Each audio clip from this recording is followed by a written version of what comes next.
Give me marine science, but make it black. Facing racism left and right. Tired of being the only black person in the room. I need to be the change I want to see.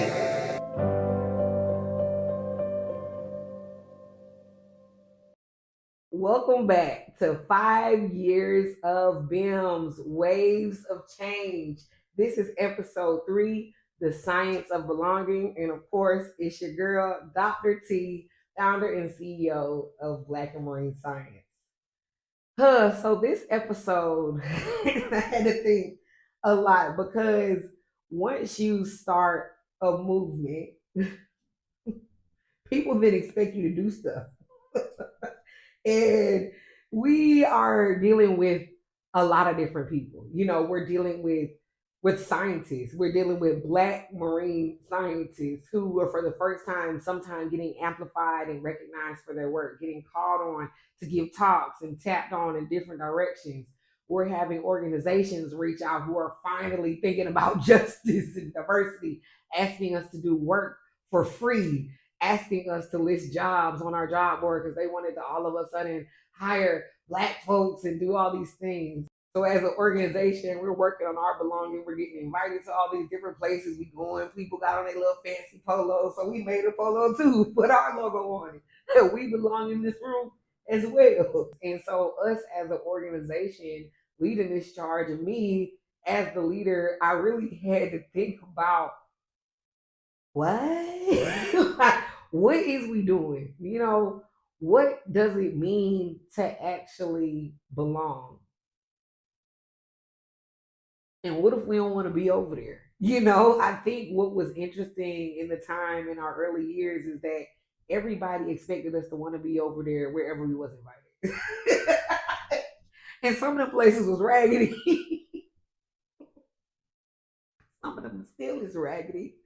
And we had to make decisions because there's folks like, oh hey, we're having this Black History Month thing, or we're having this diversity thing, and we need a Black speaker, or we need a speaker from them.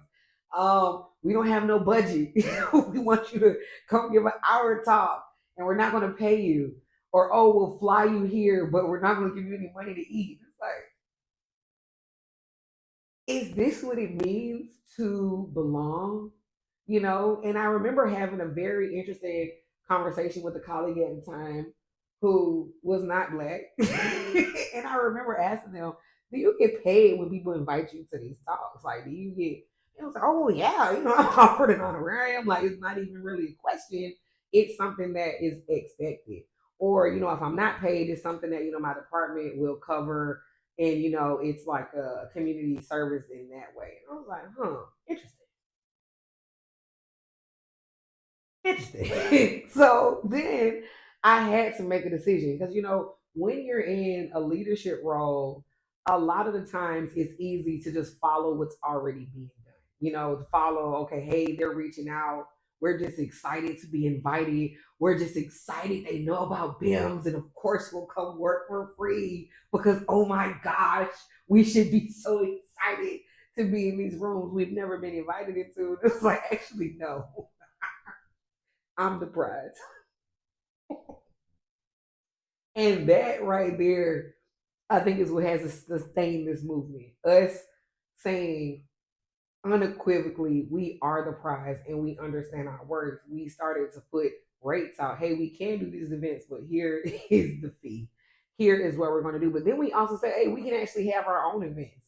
We started out with Black and Marine Science Week virtually, and we had it 3 years virtually, engaging hundreds and thousands of people online and compensating them. Every speaker who has spoke at Black and Marine Science, we paid them for their time because that's something that we have stuck 10 toes down towards. It's like, how do we belong in a room if we can't afford to eat? How can we be, diverse and inclusive if our people are struggling? I remember telling this story. There was a time where I was involved in these diversity projects, sitting on the board of directors of this big scientific organization. Yet I was donating my plasma in order for me to eat every week. My own blood. But I was their prize. I was the token. So we really look at the science of belonging, we have to look at holistically at the people and at the humans and realizing that this is so much bigger.